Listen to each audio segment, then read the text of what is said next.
Girls कल हमने strategic planning का कॉन्सेप्ट पढ़ा था और हमने ये देखा कि कोई भी बिजनेस है, whether it is a small business और a large organisation, it has to plan before starting its business.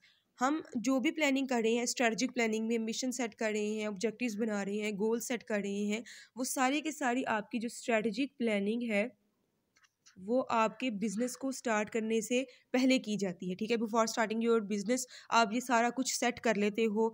उसके बाद आपने अपना क्या बनाना होता है, एक बिजनेस प्लान। बिजनेस प्लान एक स्टेटमेंट नहीं है, बल्कि ये एक पूरा डॉक्यूमेंट है रिटर्न फॉर्म में, जो कि आप इशू करते हो, जिसको आपको पता है कि आप अपना प्रॉस्पेक्टस इशू करते हो। ठीक है, प्रॉस्पेक्टस को ही हम बिजनेस प्लान भी कह सकते हैं, जिसमें आपने अपने सारे प्रॉस्पेक्ट्स मेंशन करने होते हैं कि फ्यूचर में आप ये सोच रहे हो, आपको इतने फाइनेंसिस की ज़रूरत है, हम अपने इन्वेस्टर्स को कितना पे करेंगे, हमारे जो कैपिटल पोर्शन है वो कैसा होगा, प्रोडक्ट कौन सा होगा, मतलब जितने भी आपके प्रॉस्पेक्ट्स हैं आपके फ्यूचर के बारे में, वो आप किस में ऐड कर लेते हो, अपने बिजनेस प्लान के अंदर, ताकि हम अपने कस्टमर्स को, अपने इन्वेस्टर्स को, अपने सप्लायर्स को और जो फाइनेंशियर्स हैं जो कि हमें फाइनेंस प्रोवाइड करेंगे, उन सबको अट्रैक्ट कर सकें। ठीक है, उसके बाद ये भी आप अपना बिजनेस स्टार्ट करने से पहले ही करते हो। प्लानिंग हो गई सारी, सारा कुछ डिसाइड हो गया, अब हमने एक्चुअल में वो चीज़ों को परफॉर्म करना है, जिनको हम क्या कहते हैं, ऑपरेशंस। एक्चुअल में जब आप काम कर रहे होंगे, ऑपरेट कर रहे होंगे, उन ऑपरेशंस में भी तो आपको प्लानिंग की ज़रूरत है ना, जो आपकी डे टू डे एक्टिविटीज़ होंगी। मतलब कोई मैन्युफैक्चरिंग कंसर्न है तो कोई प्रोडक्ट बना रही है, और अगर कोई सेलिंग ऑर्गेनाइजेशन है तो वो अपनी सर्विसेज परफॉर्म कर रही है। तो जो डे टू डे एक्टिविटीज़ हैं, आपके ऑपरेशंस हैं, उनमें भी आपको ईच एंड एवरी स्टेप पर प्लानिंग की ज़रूरत होती है। हमें इन तीनों प्लानिंग्स की ज़रूरत क्यों है? क्योंकि कोई भी स्मॉल बिज़नेस ओनर है, अगर वो अपना टाइम सेव करना चाहता है या फिर ब्लंडर से बचना चाहता है, जो कि बाद में उसको बहुत कॉस्टली पड़ जाते हैं, या फिर वो अपने प्रोडक्ट को अपने कस्टमर्स की नीड्स के अकॉर्डिंग बनाना चाहता है, पॉलिश करना चाहता है, तो उसको इन सब प्लानिंग की ज़रूरत पड़ती है। ऑपरेशनल प्लानिंग जो है वो आपकी एक कॉन्टिन्यूस प्लानिंग होती है, जो कि आपकी हर दिन के लिहाज से आपको करनी पड़ती है। ठीक है, ये कॉन्टिन्यूस होती है, आपने बार बार करनी होती है। स्ट्रैटेजिक प्लानिंग में हमने देखा था, मिशन है, ये हम बहुत लेस ऑफनली इसको चेंज करते हैं। और बिजनेस प्लान भी आप एक दफ़ा बनाते हो, जो कि आप अट्रैक्ट करने के लिए यूज़ करते हो। हमारा आज का टॉपिक जो है वो ऑपरेशनल प्लानिंग है, इसको अंडरस्टैंड करते हैं। सो ऑपरेशनल प्लानिंग को देखते हैं। जैसे कि अभी हमने पीछे देखा है कि ऑपरेशनल प्लानिंग आप कॉन्टिन्यूसली करते रहते हो, जिनको आप अपने रूल्स कहते हो, जो आपके पास किसी भी काम को करने का मेथड होता है, जो कोई आपके पास जो है पॉलिसी होती है, वो सारी चीज़ें आपकी क्या कहलाती हैं, ऑपरेशनल प्लानिंग। ये सारी चीज़ें ही आप डे टू डे यूज़ करते हो ना, अपने कोई भी काम परफॉर्म करने के लिए। हर कंपनी ने अपनी कोई पॉलिसी बनाई होती है। अगर हम पॉलिसी को देखें तो ये एक एक्शंस को गाइड करती है। जो भी आप वर्क परफॉर्मेंस कर रहे होंगे, उसको गाइड करने के लिए एक पॉलिसी होती है, जो कि कंपनी ने बनाई होती है। ये रिजिड होती है, चेंज कम होती है। ठीक है, जैसे कि अगर आप अपनी कॉलेज की बात करें, तो हमारे कॉलेज की पॉलिसी ये है कि स्टूडेंट्स को मोबाइल फ़ोन अलाउड नहीं है। ठीक है, तो वो एक्शंस को गाइड कर रही है कि आपने जो है ये काम नहीं करना, इस पॉलिसी को वो चेंज नहीं करते। ठीक है, कुछ रूल्स हैं, रूल भी आपका यही हो गया कि आपने यूनिफॉर्म में आना है, और आप जो है लेक्चर जो है वो टाइम पर लेंगे। तो ये सारे आपके रूल्स हैं। रूल को हम डिफाइन अगर इस तरह से करें, तो ये भी एक जो है इसी सेंस में आ जाता है कि आपके एक्शंस को गाइड करती है। मेथड्स या फिर प्रोसीजर की बात की जाए, तो ये आपकी इंस्ट्रक्शंस होती हैं, जिसे आप स्टेप बाय स्टेप प्रोसीजर कह सकते हो। तो मेथड्स को अगर हम डिफाइन करें, तो हम ये कह सकते हैं कि ये स्टैंडिंग इंस्ट्रक्शंस है आपके पास कोई भी जॉब परफॉर्म करने के लिए, कौन सा काम किस तरीके से किया जाएगा, how to do a work properly and in what order. ये सारी चीज़ें आपके मेथड्स में आएंगी। जो आप फॉर एग्जांपल कुकिंग करने लगते हो, तो स्टेप बाय स्टेप काम करना होता है, तो वो रेसिपी जो है वो आपका मेथड कहलाती है। ठीक है, रूल्स भी और पॉलिसीज़ भी हम ये कह सकते हैं कि ये एक रिजिड थिंग होती हैं, जो कि आपके एक्शंस को गाइड करती है कि क्या चीज़ें अलाउड हैं और क्या चीज़ें अलाउड नहीं हैं। ठीक है, ये सारी आपकी प्लानिंग है, जो कि आपके दिन के जो आपने ऑपरेशंस परफॉर्म करने होते हैं, उनको गाइड कर रही होती है। ठीक है, उसके अलावा हम एक और चीज़ पढ़ते हैं, आप फाइनेंस पढ़ते हो, तो उसमें आपने बजट का कॉन्सेप्ट पढ़ा हुआ है। बजट हम क्या क्या सेट करते हैं, हमने लास्ट देखा भी था कि बजट्स आर स्टैंडर्ड्स। ठीक है। तो ये भी एक प्लान होते हैं, ये भी आपके एक्शंस को गाइड करती है। कैसे एक्शंस को गाइड करेगी? ये एक डिटेल्ड स्टेटमेंट होती है जिसमें बताया जाता है कि हमने ये हमारी लिमिट है और हम इससे एक्सीड नहीं कर सकते, ठीक है। सबसे बेसिक जो बजट होता है आपके पास वो कैश बजट ही होता है, जिसमें हमें ये पता होता है कि कितनी हमारी कैश इनकम्स आ रही हैं और कितनी कैश इनवर्ड कितना है और कैश आउटवर्ड कितना है। तो डिफरेंट बजट्स बनाए जाते हैं, हम बजट्स को बाद में पढ़ेंगे। लेकिन अगर हम यहाँ पर देखें तो ऑपरेशनल प्लानिंग का फर्स्ट पार्ट यही होता है इन सब चीज़ों को सेट कर लेना, ठीक है। अपनी ऑर्गेनाइजेशन के लिए रूल्स मेंटेन कर लेना, मेथड्स बना लेना, पॉलिसीज सेट कर लेना जो कि हमारे मैनेजरियल एक्शंस को और जो हमारे एम्प्लॉयज़ होंगे उनको गाइड करेंगी। मेथड्स आपकी वर्क एक्टिविटीज़ को गाइड करेंगे और बजट्स आपको जो है वो एक लिमिट, एक बाउंड्री देंगे कि इस बाउंड्री के अंदर रहते हुए हमने काम करना है। इस बाउंड्री से बाहर जाएंगे तो फिर हमें नुकसान हो सकता है या फिर ये हमारे लिए एक्सेप्टेबल नहीं है। तो ये बजट हमारे लिए बाउंड्री का काम करेगा। सो गर्ल्स, जैसे अभी हमने देखा कि ऑपरेशनल प्लानिंग का एक पार्ट है पॉलिसीज सेट करना, मेथड्स बनाना और बजट सेट करना। बजट्स भी हमारे पास डिफरेंट होते हैं, जैसे कि फाइनेंशियल बजट हो गया, आपके पास सेल्स बजट हो गया, ऑपरेशनल बजट हो गया, उसके अलावा परचेजिंग बजट होता है, आपके पास कैश बजट होता है। आपने कॉस्ट में डिफरेंट बजट्स पढ़े होंगे, ठीक है। एक पार्ट हमारा ऑपरेशन प्लानिंग का ये हो गया। दूसरा पार्ट हमारा होता है how to operate the business, कि आप अपने बिजनेस को एक्चुअल में ऑपरेट कैसे करेंगे। स्टेप बाय स्टेप हमें ऑपरेशंस बताए जाते हैं, गाइड किया जाता है। अगर आपके पास प्लानिंग होगी, आपको ये पता होगा कि डे टू डे एक्टिविटीज़ को परफॉर्म कैसे करना है। ये तो आपके पास गाइडेंस है ना, ठीक है। ये आपके पास सिंपल गाइडेंस है कि हमने जो है गाइडलाइंस कह सकते हो आप कि कोई भी काम कैसे परफॉर्म करना है। ये जो पोर्शन है हमारी ऑपरेशनल प्लानिंग का, ये एक्चुअल में हमें पूरी कंपनी को मैनेज करने में हेल्प करता है, ठीक है। चाहे वो डे टू डे हो, चाहे वो ओवरऑल हो। जी, सेकंड पार्ट है हमारी ऑपरेशनल प्लानिंग का, planning to operate your business और how to operate the business. हम किस तरह से अपने बिजनेस को ऑपरेट कर सकते हैं। जितनी भी आप अभी तक BBA फोर्स से पहले पढ़ते आ रहे हो, जितने भी सब्जेक्ट्स आपने पढ़े हैं, मार्केटिंग है, HRM है, मैनेजमेंट है, ये और फाइनेंस है, ये सारी चीज़ें अब आप इस एक जो है क्वेश्चन के अंडर पढ़ने जा रहे हो। हम वन बाय वन देखते हैं कि किस तरह से बिजनेस को ऑपरेट किया जाता है। आप यहाँ पर देख सकते हो कि जब आप ऑपरेशनल प्लानिंग करने में अपने सेकंड पार्ट में आते हो, how to operate the business, तो आपने ये सारे स्टेप्स परफॉर्म करने होते हैं।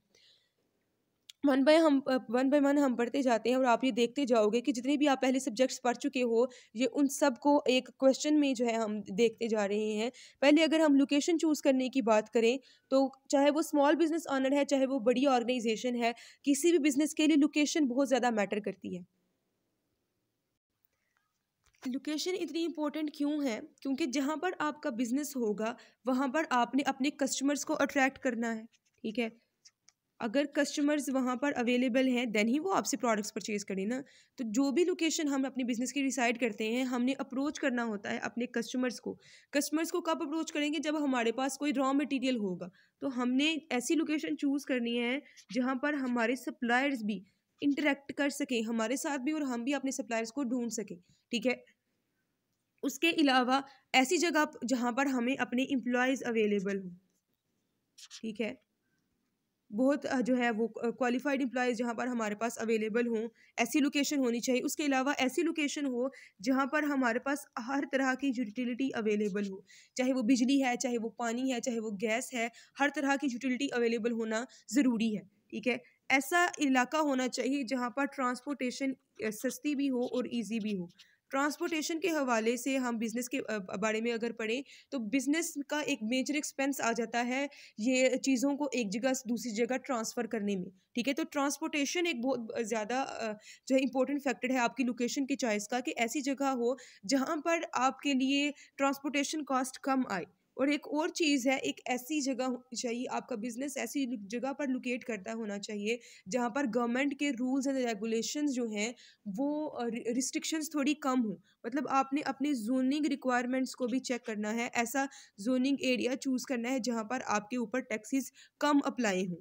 तो इन सारे फैक्टर्स को अगर हम माइंड में रखें तो हम देखते जाएंगे, आप नेक्स्ट चैप्टर्स में पढ़ोगे कि अगर कोई मैन्युफैक्चरिंग कंपनी है तो उसको किस किस जगह पर अपना बिजनेस लोकेट करना चाहिए। अगर कोई शॉप है जनरल जो आपकी डे टू डे यूज़ की प्रोडक्ट्स होते हैं जिनको हम जनरल स्टोर्स कहते हैं, उनको कहाँ पर लोकेट करना चाहिए, आपके जो रिटेलर्स हैं या होल सेलर्स हैं उनको कहाँ पर अपनी शॉप्स को लोकेट करना चाहिए।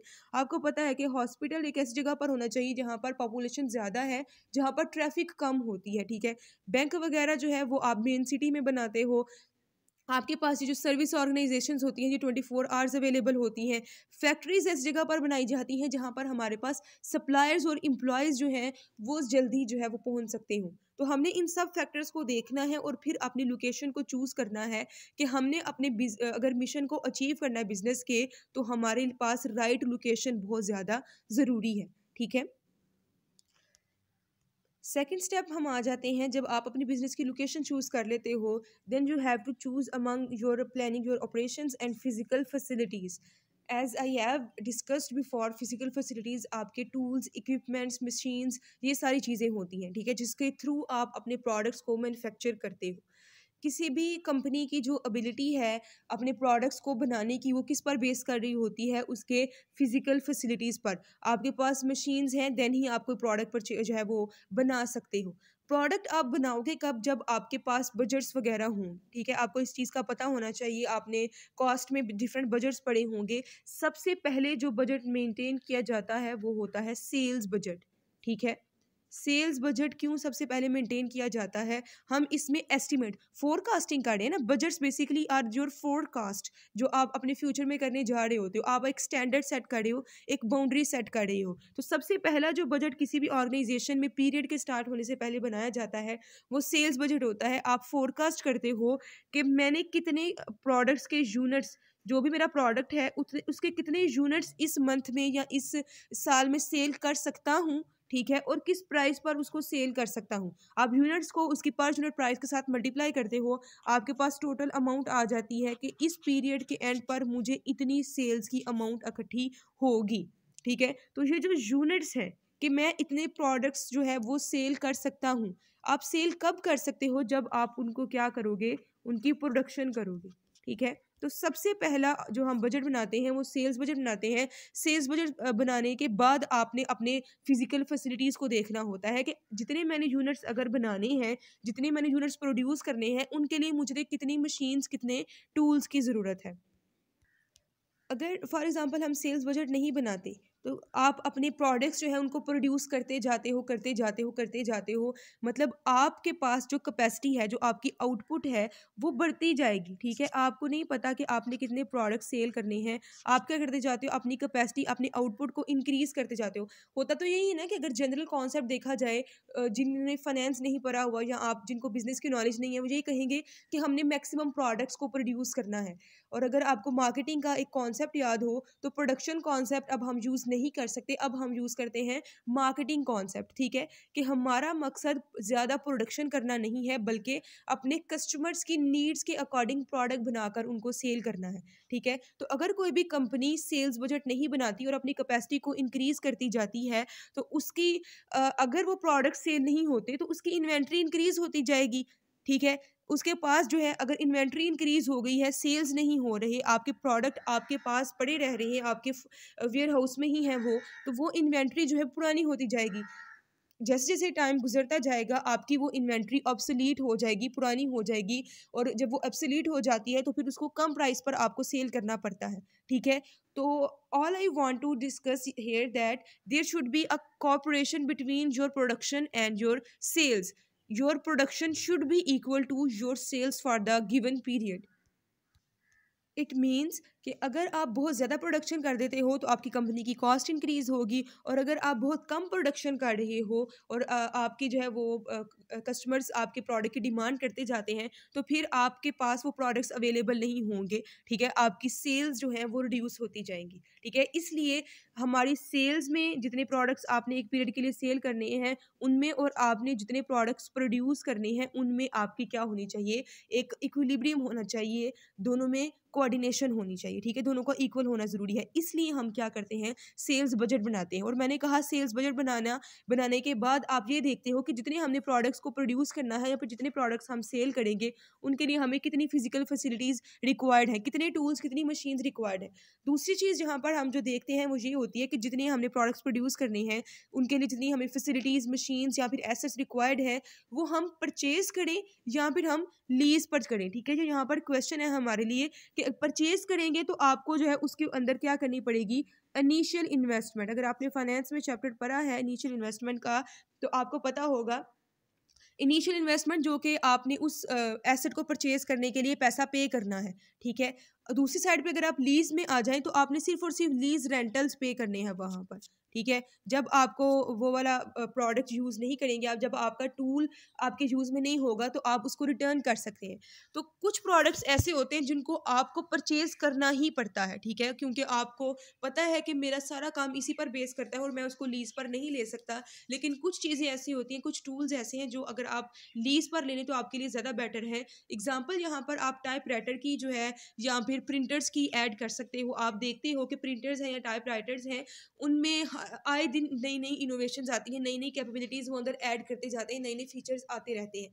आप एक प्रिंटर या फिर जो है अगर कोई टाइपिंग मशीन परचेज कर लेते हो तो आपको उससे फ़ायदा नहीं होगा, ठीक है। 1 साल बाद उसमें बहुत ज़्यादा नई चेंजिंग्स आ गई होंगी। उससे बेटर यही है कि आप इस तरह के टूल्स जो है वो किसी से क्या कर लो, रेंट पर ले लो, ठीक है। तो आप ये भी प्लानिंग में आता है कि आपने चेक करनी होती है कि whether I should purchase a tool और आई शुड रेंट दैट, ठीक है, कि मुझे वो लीज पर ले लेना चाहिए। आपने ये चीज़ें सोचनी होती हैं, ठीक है। नेक्स्ट स्टेप पर आ जाते हैं developing sources for supply of your goods and materials. यहाँ पर जो हम supply of sources of supply की बात कर रही हैं वो आपके सप्लायर्स हैं। और सप्लायर से आप क्या परचेज करते हो, अपने रॉ मटेरियल्स, ठीक है, जो कि किसी भी प्रोडक्ट को बनाने के लिए आपके पास अवेलेबल होना ज़रूरी होता है, ठीक है।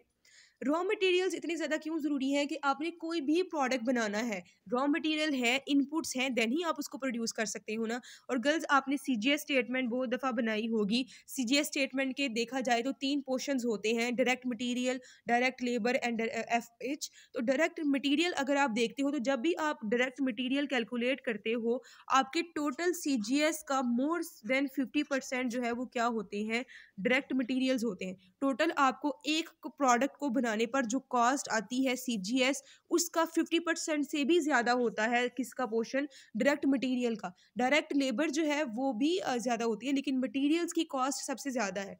आपको ये चीज़ पता होनी चाहिए। ये ज़रूरी नहीं है कि अगर कोई लोअर कॉस्ट जो है प्रोडक्ट्स हैं तो वो इन्फीरियर क्वालिटी के होंगे। कभी कभी ऐसा होता है कि आपके जो रॉ मटेरियल्स हैं उनकी कॉस्ट अगर कम भी है लेकिन उनकी क्वालिटी अच्छी होती है।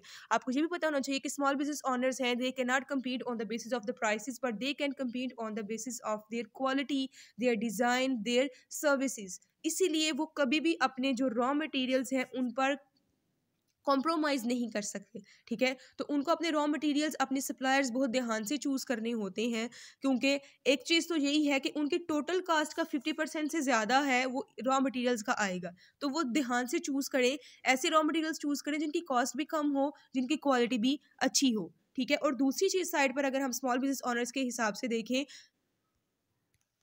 तो रॉ मटेरियल उनके लिए बहुत ज़्यादा ज़रूरी है। मीन्स अगर कोई स्मॉल बिजनेस ऑनर है और वो फर्नीचर बनाता है, अगर वो लकड़ी इंफीरियर क्वालिटी के यूज़ करेगा तो क्या जो वो चेयर या टेबल बना रहा है वो इतनी क्वालिटी का होगा कि लोग उससे परचेज करें आके?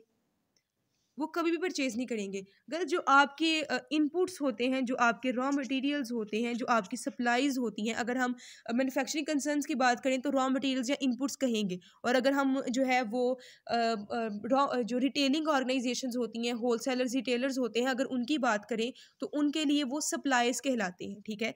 तीनों चीज़ें हैं तो सेम ही ना, raw materials, inputs, your supplies, ये सारी चीज़ें हैं सेम ही जो आपकी इनपुट्स कहलाती हैं, ठीक है।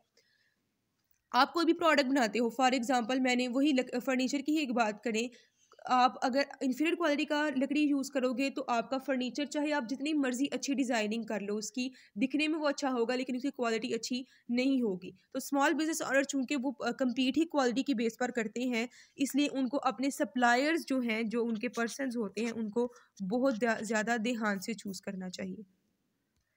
नेक्स्ट स्टेप है हमारे पास planning HR requirements, human resource. आपने अपनी ऑर्गेनाइजेशन की हर चीज़ सेट कर ली, आपके पास सप्लाईज भी आ गई, रॉ मटेरियल्स भी आ गया। अब आप ये देखोगे कि जिन पर्सनस ने उस रॉ मटेरियल को कन्वर्ट करना है फिनिश प्रोडक्ट्स में, जो आपके एम्प्लॉयज़ हैं, आप उनको कैसे चूज़ करोगे, ठीक है। सबसे फ्रस्ट्रेटिंग टास्क ये हो सकता है, क्यों, स्मॉल बिजनेस ऑनर्स के लिए, इस वजह से कि उनके पास एक तो रिसोर्सेज जो है वो बहुत कम होते हैं, उनके पास इतना पैसा नहीं होता कि वो प्रोफेशनल्स को हायर करें और उनको जो है वो हाई सैलरीज पे कर सकें। वो तो हाई सैलरी डिमांड करेंगे ना, उन वो हाई सैलरी इसलिए डिमांड करेंगे क्योंकि वो प्रोफेशनल्स हैं, उनको ज़्यादा पैसा चाहिए। अब स्मॉल बिजनेस ऑनर के पास इतने पैसे नहीं है कि वो एक स्पेशलाइज पर्सन को अपनी कंपनी में लेकर आए और वो उसको एक अच्छी सी सैलरी जो है, हैंडसम सी सैलरी पे करे। ऐसा पॉसिबल नहीं है स्मॉल बिजनेस ऑनर के लिए, ठीक है। तो स्मॉल बिजनेस ऑनर को जो सबसे पहली चीज़ HR रिक्वायरमेंट को डिसाइड करने में सोचनी है वो ये है कि if you are a small business owner and you are devoting less time to your business, then you should choose your employees very carefully, क्योंकि आप देन कम उनको सुपरविजन जो है वो दे सकोगे। अगर आप कम टाइम डिवोट कर रहे हो तो आपके एम्प्लॉयज़ भी अच्छे होने चाहिए। अगर आप अपनी कंपनी को ज़्यादा, अपनी स्मॉल बिजनेस को ज़्यादा टाइम दे सकते हो, आप अपनी एम्प्लॉयज़ को सुपरवाइज कर सकते हो, देन फिर आपको जो है अच्छे एम्प्लॉयज़ ना भी हों तो भी चलेगा। लेकिन अगर आप अपने बिजनेस को कम टाइम दे रहे हो, then you should choose your employees very carefully, those person who can work under any situation, who can work under less supervision, ठीक है। तो ऐसे एम्प्लॉयज आप चूज करोगे।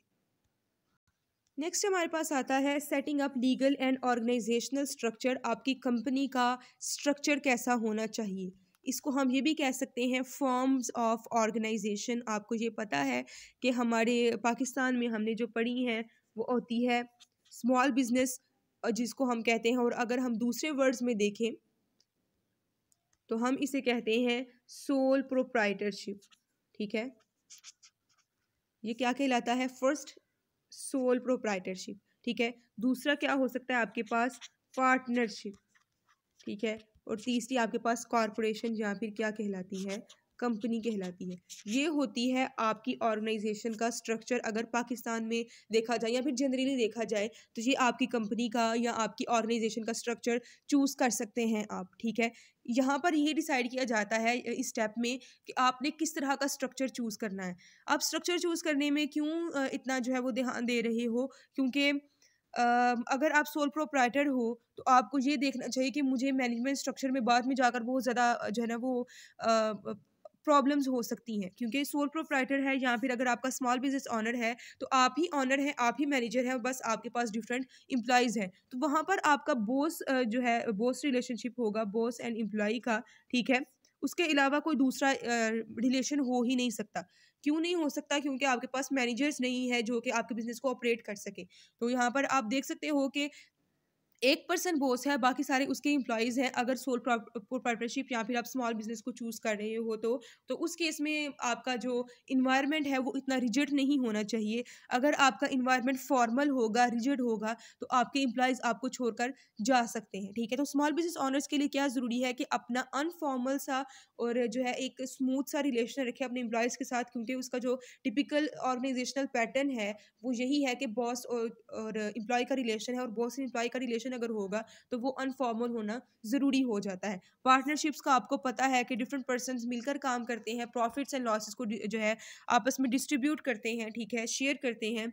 कंपनी का भी आपको पता है एक आर्टिफिशियल पर्सन है जो कि ऑपरेट करती है अपने पर्सन जो उसके डायरेक्टर्स या मैनेजर्स होते हैं उससे सेपरेट, ठीक है। ये एक डिस्टिंक्ट आइडेंटिटी रखती है। इन तीनों का तो आपको पता है। उसके अलावा भी बहुत ज़्यादा आपकी बुक में जो है लीगल ऑर्गेनाइजेशंस के स्ट्रक्चर का बताया गया है। कॉरपोरेशन में यहाँ पर कंपनी में दो तरह की कंपनीज को डिस्कस किया गया है, एस कॉरपोरेशन और सी कॉरपोरेशन। यहाँ पर एस कॉरपोरेशन हम सब चार्टर्ड एस और सब चार्टर्ड सी के नाम से जानते हैं। बेसिकली ये अमेरिकन लॉ में मेंशन्ड है। अमेरिकन लॉ है हमारे पास internal revenue code, internal revenue code, ठीक है। उसके अकॉर्डिंग कॉरपोरेशंस की दो टाइप्स डिस्कस की गई हैं। S means sub chartered S and C means sub chartered C company, ठीक है। इसका मतलब क्या होता है, जो एस कंपनीज होती हैं ये वो हैं जो कि ऑनर्स खुद जो है वो अपनी कंपनी का टैक्स पे करते हैं। मतलब दोनों का टैक्स जो है वो सेम ही होता है, ऑनर्स भी और कंपनी भी दोनों का टैक्स इकट्ठा हम पे करते हैं। लेकिन अगर हम सी कॉरपोरेशन पे करें तो profits are tax separately from their owners. Company का टैक्स अलग होगा और ऑनर्स का टैक्स अलग होगा, ठीक है। तो सी में हम सेपरेटली टैक्स पे कर रहे होते हैं और एस में हम कंबाइनली सब पर्सनस मिलकर जो है वो कंपनी का और अपना टैक्स पे करते हैं, ठीक है। मतलब एक दफ़ा टैक्सेशन होती है आपकी एस कॉरपोरेशन है में और सी कॉरपोरेशन में आपकी डबल टैक्सेशन हो जाती है। दूसरी साइड में अगर हम बात करें लिमिटेड लायबिलिटी कंपनी की, तो आपको पता है कि कंपनीज की लायबिलिटी जो है वो अनलिमिटेड होती है। अनलिमिटेड लायबिलिटी का मतलब कंपनीज की लायबिलिटी लिमिटेड ही होती है। इसका मतलब क्या होता है कि जो इसके ऑनर्स हैं जितना उन्होंने पैसा पे किया है सिर्फ वो उतना ही कंट्रीब्यूट करते हैं। अगर कोई लॉस वगैरह हो जाता है तो उनके पर्सनल एसेट्स हम यूज़ नहीं कर सकते। लेकिन जो है यहाँ पर उसको उसी तरह से डिफाइन किया गया है one by one. Joint ventures आपको पता है जब दो कंपनीज आपस में मिलकर काम करने लग जाती हैं उसको जॉइंट वेंचर कहते हैं। लिमिटेड लायबिलिटी पार्टनरशिप, आपको पता है कि पार्टनरशिप में पार्टनर्स की लायबिलिटी अनलिमिटेड होती है, लेकिन आप इसका लीगल फॉर्म क्रिएट कर सकते हो उसको लिमिटेड करके। फैमिली लिमिटेड लायबिलिटी पार्टनरशिप, क्योंकि फैमिली की जो पार्टनरशिप होती है उसमें भी लायबिलिटी आपकी अनलिमिटेड होती है, लेकिन उसको लिमिटेड के तौर पर भी रजिस्टर्ड करवाया जा सकता है। प्रोफेशनल सर्विस कॉरपोरेशंस, ये भी सिंगल ऑनर कंपनीज होती है या फिर मल्टीपल पर्सन्स जो सेम ऑक्यूपेशन से होंगे, सेम प्रोफेशन से होंगे, वो मिलकर अपनी कोई कंपनी खोल लेते हैं। जैसे कि आपने अक्सर सुना होगा जो है firm of accountants, firm of auditors. तो वो फर्म ऑफ ऑडिटर्स मतलब प्रोफेशनल मिलकर अपनी एक कॉरपोरेशन बना लेते हैं, उसके तौर पर भी आप रजिस्टर करवा सकते हैं अपनी ऑर्गेनाइजेशन को। नॉन प्रॉफिट कॉरपोरेशन भी हो सकती है, ठीक है, कि हमारा मकसद जो स्पेसिफिक रीज़न बताया गया है, कोई एजुकेशनल है, कोई हेल्थ का है या फिर कोई भी चैरिटी वगैरह है, उस पर्पज़ के लिए अगर आप ऑर्गेनाइजेशन बनाते हैं तो उसके तौर पर भी आप उसको रजिस्टर करवा सकते हैं। फ्रिक्शनल ऑनरशिप है जिसमें कुछ कुछ पोर्शन आप उसमें कॉन्ट्रीब्यूट कर रहे होते हो, ठीक है। इन सब की डेफिनेशंस आपको जो है वो मैं असाइनमेंट के तौर पर दे रही हूँ कि आपने इन सब की असाइनमेंट कर कर आनी है और इन सब को डिफाइन करना है, ठीक है। हमारे स्मॉल बिजनेस ऑनर्स के लिए मैं आपको पहले ही एक्सप्लेन कर चुकी हूँ, एक ऐसा स्ट्रक्चर होना चाहिए, एक ऐसा ऑर्गेनाइजेशन का लीगल फॉर्म होना चाहिए जिसमें आपका जो इन्वायरमेंट है वो रिजिड ना हो और अनफॉर्मल हो। नेक्स्ट हमारे पास आ जाता है डिटर्मिन योर मार्केट। आपने मार्केटिंग में पढ़ा है कि आप अपनी टोटल मार्केट देखते हो कि जो प्रोडक्ट हम बना रहे हैं वो हम टोटल पॉपुलेशन में से किन पर्सन्स को सेल करेंगे, ठीक है। इसको कहते हैं segmentation, targeting and positioning, STP procedure, ठीक है। सबसे पहले आप अपनी टोटल पॉपुलेशन को छोटे छोटे पार्ट्स में डिवाइड करते हो। कैसे डिवाइड करोगे, जैसे कि फॉर एग्जांपल मैं आपकी क्लास में आती हूँ, जिन पर्सन्स की एज 20 है मैं उनका एक ग्रुप बना देती हूँ, जिनकी 21 है उनका दूसरा ग्रुप बना देती हूँ, जिनकी 22 है उनका तीसरा ग्रुप बना दूंगी। तो ये जो मैं डिफरेंट ग्रुप्स बना रही हूँ, एक ग्रुप में सिमिलर पर्सनस हैं और डिफरेंट ग्रुप में डिफरेंट पर्सनस बन जाते हैं। तो वो जो सिमिलर ग्रुप ऑफ पर्सन है वो क्या बन जाएगा, एक सेगमेंट। टोटल पॉपुलेशन को जिस भी मैंने कोई जो है डिटर्मिनेंट के अकॉर्डिंग क्या कर लिया है, उसको कैटेगराइज कर लिया है, वो क्या बन जाएंगे, हमारे सेगमेंटेशन। उसके बाद अपनी मार्केट में से जितने भी आपने सेगमेंट्स बनाए होते हैं उनको क्या करते हो, टारगेट करते हो। मैंने आपको बता दिया ना कि मैंने अपनी क्लास में से एज वाइज मैंने कौन सा डिटर्मिन यूज़ किया है, डेमोग्राफिक्स चूज़ किए हैं, आपकी एज को चूज़ किया और आपकी क्लास को 3 सेगमेंट में डिवाइड कर दिया। फिर मैं सोचूंगी कि जोन सा प्रोडक्ट या जोन सी सर्विस मैंने देनी है वो किन पर्सन्स को दूंगी, मैं किस सेगमेंट को दूंगी। फॉर एग्जांपल मैं सेगमेंट बी को चूज़ कर लेती हूँ जिनकी एज 21 है, उस सेगमेंट को मैंने चूज़ कर लिया, मतलब मैंने क्या कर लिया है, सेगमेंट बी को टारगेट कर लिया है, ठीक है। टारगेट करना, इसको हम टारगेटिंग कहते हैं। उसके बाद जब आप अपना चूज़ कर लोगे कि इन कस्टमर्स को सर्व करना है, फिर आप क्या करते हो, पोजीशनिंग स्ट्रेटजीज को यूज़ करते हो। मतलब जो प्रोडक्ट जिस मार्केट को, मार्केट आपके कस्टमर्स कहलाते हैं, ठीक है। तो जोन सा प्रोडक्ट मैं जिस मार्केट को सेल करना है उनके माइंड्स में मैं अपनी पोजीशन कैसे क्रिएट करूँगा। Positioning basically is a distinct point that distinguish us from our competitors, ठीक है, कि हमारे कस्टमर्स हमारा प्रोडक्ट क्यों परचेज करें। अपने आप को आप अपने कस्टमर्स के माइंड में इस तरह से पोजीशन कर लेते हो कि आपका कस्टमर दूसरे प्रोडक्ट्स के जाने के बजाय आपसे प्रोडक्ट परचेज करेगा, ठीक है। तो यहाँ पर आप ये STP स्ट्रैटजीज को ही यूज़ करोगे। आप ये देखोगे कि मैंने अपना प्रोडक्ट किन पर्सनस को सेल करना है, कौन कौन से सेगमेंट। ज़रूरी नहीं है कि आप एक सेगमेंट चूज़ करो टारगेटिंग में, आप मल्टीपल सेगमेंट्स को भी टारगेट कर सकते हो, ठीक है। तो आपने अगर आपकी प्रोडक्ट के जब आप इन्वायरमेंट चेक करते हो, उसकी रिसर्च करते हो और आप ये देखते हो कि आपके प्रोडक्ट के लिए एक बहुत बड़ी मार्केट, बाहर से सफिशिएंट मार्केट अवेलेबल है, तो आपने कोशिश करनी है कि जितने ज़्यादा कस्टमर्स आप गेन कर सकते हो, जितना कैप्चर कर सकते हो अपनी मार्केट को, उतना कैप्चर कर लो, ठीक है। जब आप अपने मार्केट को टारगेट कर लेते हो, you should provide your sale promotions and distributions to it. आपने अपने आप को पोजीशन करना होता है, अपना एक डिस्टिंक्ट फीचर ऐड करना होता है जो कि आपको आपके कस्टमर्स कंपैरेटर से डिफरेंशिएट करेगा, डिस्टिंग्विश करेगा, ठीक है। तो ये सारा काम जो कि आपने करना है, सेगमेंटेशन का, टारगेटिंग का, पोजीशनिंग का, यानी कि टोटल मार्केटिंग करनी है, वो किस स्टेप में करनी है, स्टेप नंबर 6 में आके। नेक्स्ट है हमारे पास efficient record system. Record system मतलब आपकी अकाउंटिंग एंड फाइनेंस, ठीक है। अकाउंटिंग भी बहुत ज़्यादा ज़रूरी है और आपकी फाइनेंशियल मैनेजमेंट भी बहुत ज़्यादा ज़रूरी है। जितने भी रिसोर्सेज आपके पास अवेलेबल हैं, आप उनको क्या करो, प्रॉपर वे में मैनेज करो। आपको पता होना चाहिए कि आपका डाटा सेव्ड है। अब रिकॉर्ड सिस्टम का, या फिर आप जो day to day activities perform कर रहे हैं उनको रिकॉर्ड करने का रीज़न क्या है, हमें क्या फ़ायदा होता है अकाउंटेबिलिटी करके, अकाउंटिंग करके, और जो है फाइनेंशियल रिकॉर्ड्स को अपना जो है वो पीछे बैकअप रख के, क्यों हमें रिकॉर्ड मेंटेन करना ज़रूरी होते हैं, ताकि आपको ये पता चल सके कि नेक्स्ट टाइम अगर ऐसी कोई सिचुएशन आती है तो मैंने किस तरह से आपकी प्लानिंग करने के लिए, आपके बजट सेट करने के लिए, फ्यूचर के लिए, फोरकास्टिंग के लिए आपको रिकॉर्ड सिस्टम्स की बहुत ज़्यादा ज़रूरत पड़ती है। अगर हम स्मॉल बिजनेस ऑनर की बात करें तो वो क्या डाटा रिकॉर्ड करेगा, जो वो डे टू डे सेल्स कर रहा है उनका एक जर्नल बनाएगा। आपके जो एम्प्लॉयज़ आपके ने हायर किए हैं उन एम्प्लॉयज़ का डाटा, कि वो किस डेट पर हायर किया गया था, डेट ऑफ हायरिंग मेंशन करेंगे। उसके अलावा आपने चूंकि पर आपने वेजेस पे करनी होती हैं उनको, ठीक है। सैलरीज तो आप मैनेजर्स को पे करते हैं ना, तो जो वर्कर्स को आपने वेजेस पे करनी है, उसके लिए आपको जो भी डिसाइड किया है कि पर प्रोडक्ट उनको हमने पे करना है या फिर पर और पे करना है, तो वो वेजेस के लिए आपको दिखना पड़ेगा कि कितने और इस पर्सन ने काम किया है, कितने प्रोडक्ट्स इस पर्सन ने मैन्युफैक्चर किए हैं, देन आप उसको जो है वो कोई सैलरी पे कर सकते हो।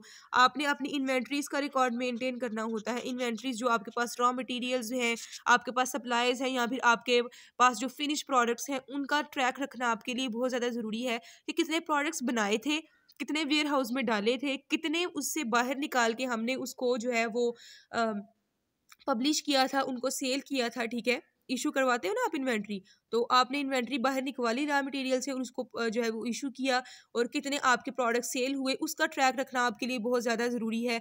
आपने ये भी देखना है कि हमारी इनकम्स कितनी है, प्रॉफिट्स कितने बनते हैं, ताकि आप अपने टैक्सेस को भी रिकॉर्ड कर सको कि हमने टैक्स कितना पे करना है। जितनी आपकी इनकम होगी उसके अकॉर्डिंग आप टैक्स पे करोगे ना।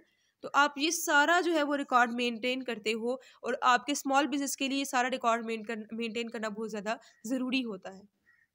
लास्ट में हमारे पास आ जाता है setting up a time schedule, जो कि आपकी डे टू डे लाइफ के लिए भी बहुत ज़्यादा ज़रूरी है। कोई इंडिविजुअल है, कोई स्मॉल ऑनर है, कोई बिजनेस है, कोई भी पर्सन है, एक टाइम स्केजुअल आपकी लाइफ को एक रेगुलर वे में लेकर चलने के लिए बहुत ज़्यादा ज़रूरी है। एक डिसिप्लिन वे में काम करने के लिए आपके पास एक टाइम स्केजुअल होना बहुत ज़्यादा ज़रूरी है। टाइम स्केजुअल होता क्या है, कौन से वक्त पे कौन सा काम आपने परफॉर्म करना है, मतलब आप अपने आप को ऑर्डरली और कोऑर्डिनेटेड वे में लेकर चल रहे हो, ठीक है।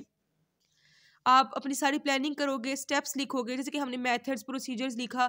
जैसे कि फॉर एग्जांपल मैंने अगर कोई कुकिंग करनी है तो आप अपना एक स्केड्यूल बना लोगे, इस टाइम से लेकर इस टाइम तक ज़रूरी है कि मैं आपने कोई भी खाना पकाना, तो आप कहते हो इसको बनाने के लिए 2 आवर्स मैक्सिमम है, ठीक है। स्टार्टिंग पे मैं ये काम करूंगी, फिर ये करूंगी, फिर ये करूंगी, फिर ये करूंगी, और एंड पर जो है मैंने चेक भी करना है कि क्या मेरा वो काम सही तरीके से हुआ है या फिर नहीं। आप डेट वाइज, टाइम वाइज हर चीज़ क्या करते जा रही हो, स्केजुअल करते जा रही हो। आज मेरी ये रूटीन होगी, नेक्स्ट जो है कल मैंने ये काम परफॉर्म करने हैं, ये मेरी कल की ड्यूटी है। तो ये एक टाइम स्केड्यूल जो है एक ऑर्डरली लेकर चलना, डिसिप्लिन वे में लेकर चलना बहुत ज़्यादा ज़रूरी है, ताकि आपको पता हो कि मैंने कोई भी 2 काम, क्योंकि कोई भी पर्सन 2 काम साइमल्टेनियसली परफॉर्म नहीं कर सकता, तो इसलिए टाइम स्केड्यूल बनाना बहुत ज़्यादा ज़रूरी है। यहाँ पर एक ऑर्गेनाइजेशन का नाम यूज़ किया है उसने, स्कोर। स्कोर एक नॉन प्रॉफिट ऑर्गेनाइजेशन है जो कि असिस्टेंट प्रोवाइड करती है कि आपने टाइम स्केड्यूल को कैसे सेट करना है, ठीक है? तो आप डिफरेंट ऑर्गेनाइजेशन से भी मदद ले सकते हो, मैनेजर से भी हेल्प ले सकते हो। वैल्यूएबल असिस्टेंस आपके लिए ज़रूरी है कि आप अपना टाइम स्केड्यूल कैसे सेट करोगे। कोऑर्डिनेटेड होंगी ये सारी चीज़ें, देन ही आप जो प्लान किया था उसको अचीव कर सकोगे ना। मीन्स आप कॉलेज जाते हो, आपका टाइम टेबल होता है, तब आपको पता चलता है कि यहाँ से लेकर इस टाइम पीरियड तक हमारा ये वाला लेक्चर होगा, उसके बाद ये वाला लेक्चर स्टार्ट हो जाएगा। तो आप अपने आप को एक कोऑर्डिनेटेड वे में लेकर चलते हो। तो किसी बिजनेस के लिए टाइम स्केड्यूल बहुत ज़्यादा ज़रूरी है। ये सारी आपकी ऑपरेशनल प्लानिंग है जो कि आपको डे टू डे जो आपने एक्टिविटीज़ परफॉर्म करनी होती हैं उसमें हेल्प करती है।